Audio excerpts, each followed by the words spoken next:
आप सभी शिक्षक साथियों को मेरा नमस्कार। दोस्तों, आज के इस वीडियो में हम बात करने वाले हैं निष्ठा प्रशिक्षण के अंतर्गत मॉड्यूल 18 की, जिसमें हम गतिविधि 1 और 3 के साथ मुख्य प्रश्नोत्तरी की बात करने वाले हैं। चैनल पर नए हैं तो प्लीज़ मेरे चैनल को सब्सक्राइब कर लीजिएगा।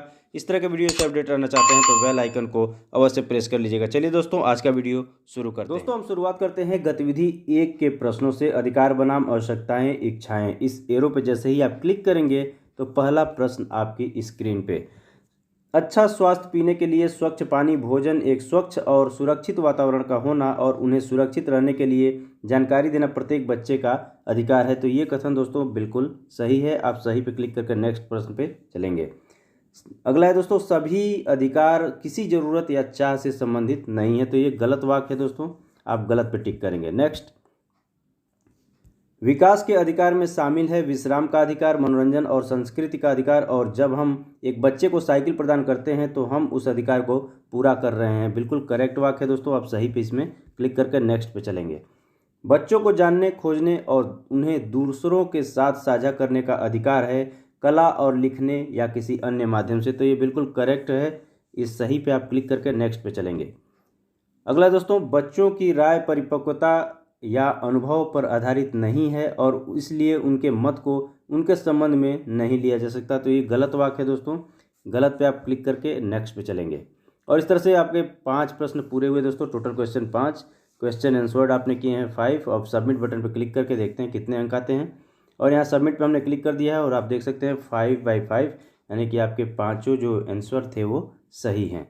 तो दोस्तों, अब चलिए हम देखते हैं गतिविधि। दोस्तों, गतिविधि 3 है, आप समझ को जांचें, यानी अपनी समझ को जांचना है दोस्तों। और इसमें सही गलत आपको बताना है। आप एरो पे क्लिक करके और नेक्स्ट पेज पे जाएंगे, जहां आपको पहला प्रश्न मिलेगा। यदि यौन क्रिया के दौरान बच्चा चिल्लाए या विरोध नहीं कर रहा है या पीछे नहीं धकेल रहा है या सहमति दे दी है तो यह समझा जा सकता है कि बच्चा उस कृत्य में रुचि रखता है। तो ये बिल्कुल गलत स्टेटमेंट है दोस्तों, गलत पे आप टिक करके नेक्स्ट प्रश्न पे चलेंगे।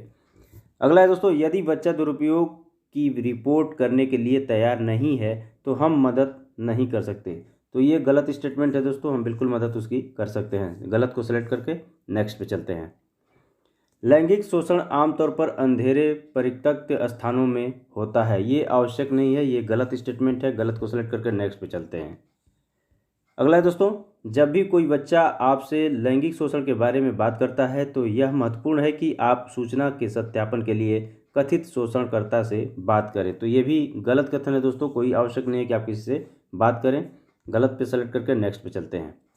अधिकांश लैंगिक शोषण किसी ऐसे व्यक्ति द्वारा किया जाता है जो बच्चे के लिए अजनबी हो, ये भी कोई आवश्यक नहीं है, इसलिए स्टेटमेंट ये क्या होगा, गलत होगा। नेक्स्ट, एक संभावित लैंगिक उत्पीड़नकर्ता की पहचान के लिए कोई निश्चित संकेतक व्यवहार नहीं है। तो ये दोस्तों बिल्कुल करेक्ट वाक्य है। ऐसा कोई पहचान किसी का नहीं होता। आप सही पे क्लिक करके नेक्स्ट पे चलते हैं। लैंगिक शोषण किसी भी बच्चे, उम्र, लिंग, जाति, आर्थिक और सामाजिक स्थिति में हो सकता है। बिल्कुल करेक्ट वाक्य है दोस्तों, सही पे आप सेलेक्ट करके नेक्स्ट पे चलेंगे। एक वयस्क एक बच्चे को चीज़ें, उपहार, ध्यान और स्नेह, पैसा, मिठाई, खिलौने बाहर ले जाना यौन शोषण की एक प्रक्रिया की शुरुआत हो सकती है। तो ये बिल्कुल करेक्ट वाक्य है दोस्तों, आप सही पर टिक करके नेक्स्ट पे चलते हैं। बच्चे, विशेषकर लड़कियां जो बाहर जाने वाली बातूनी शारीरिक रूप से स्पष्टवादी होती हैं, अक्सर यौन शोषण को आकर्षित करती हैं। तो ये गलत स्टेटमेंट है दोस्तों, ऐसा कुछ भी नहीं है। आप गलत को सेलेक्ट करके नेक्स्ट प्रश्न पे चलेंगे। अगला दोस्तों, बच्चे अक्सर यौन शोषण के बारे में कहानियाँ बनाते हैं। तो बिल्कुल सीधे सिरे से खारिज है दोस्तों, बिल्कुल गलत है। नेक्स्ट पे चलते हैं। और इस तरह से दोस्तों आपका 10 प्रश्न इसमें था। Total question 10, question answer 10। अब सबमिट बटन पर क्लिक करके देखते हैं कितने सही हैं हमारे। हमने सबमिट पे दोस्तों क्लिक कर दिया है और ये आपके सामने रिजल्ट 10/10, यानी कि सभी प्रश्न आपके जो पूछे गए थे वो उसके उत्तर जो हैं करेक्ट हैं।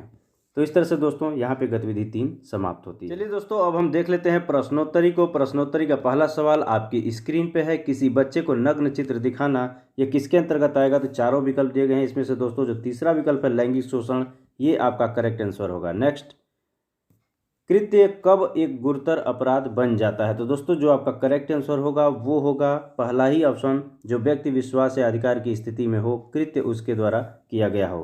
तो इसको सेलेक्ट करके नेक्स्ट पे चलते हैं। अगला प्रश्न है दोस्तों, बाल लैंगिक शोषण की रिपोर्ट की जानी चाहिए जब। इसमें दोस्तों 4 विकल्प दिए गए हैं। तीसरा विकल्प है सभी परिस्थितियों में जैसे ही इसके बारे में पता चले, इसे आप सेलेक्ट करेंगे, सेलेक्ट करके आगे चलेंगे।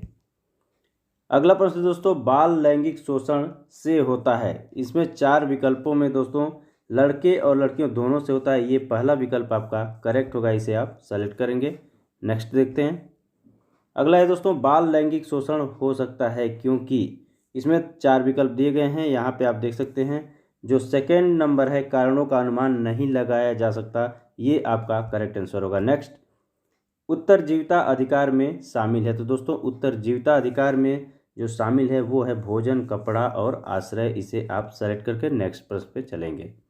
एक शिक्षक उस बच्चे का समर्थन कैसे कर सकता है जो अपने लैंगिक शोषण के बारे में बात साझा कर रहा है। तो दोस्तों इसमें 4 विकल्प दिए गए हैं। इसमें से जो आपका करेक्ट आंसर होगा वो होगा सहानुभूति के साथ बच्चे की बात सुने और बात करें, ये सेलेक्ट करेंगे और नेक्स्ट पे चलेंगे।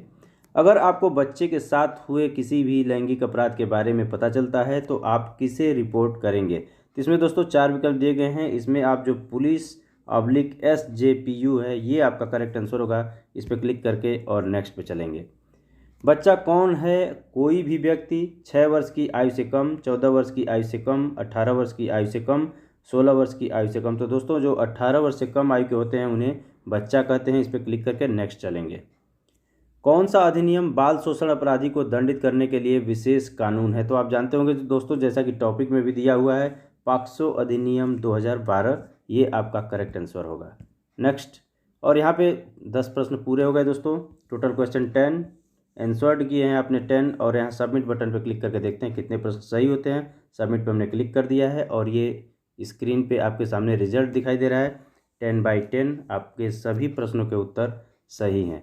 तो इस प्रकार से दोस्तों यहाँ पे 10 प्रश्न कंप्लीट होते हैं। चैनल पे नए हैं तो प्लीज़ मेरे चैनल को सब्सक्राइब कर लीजिएगा।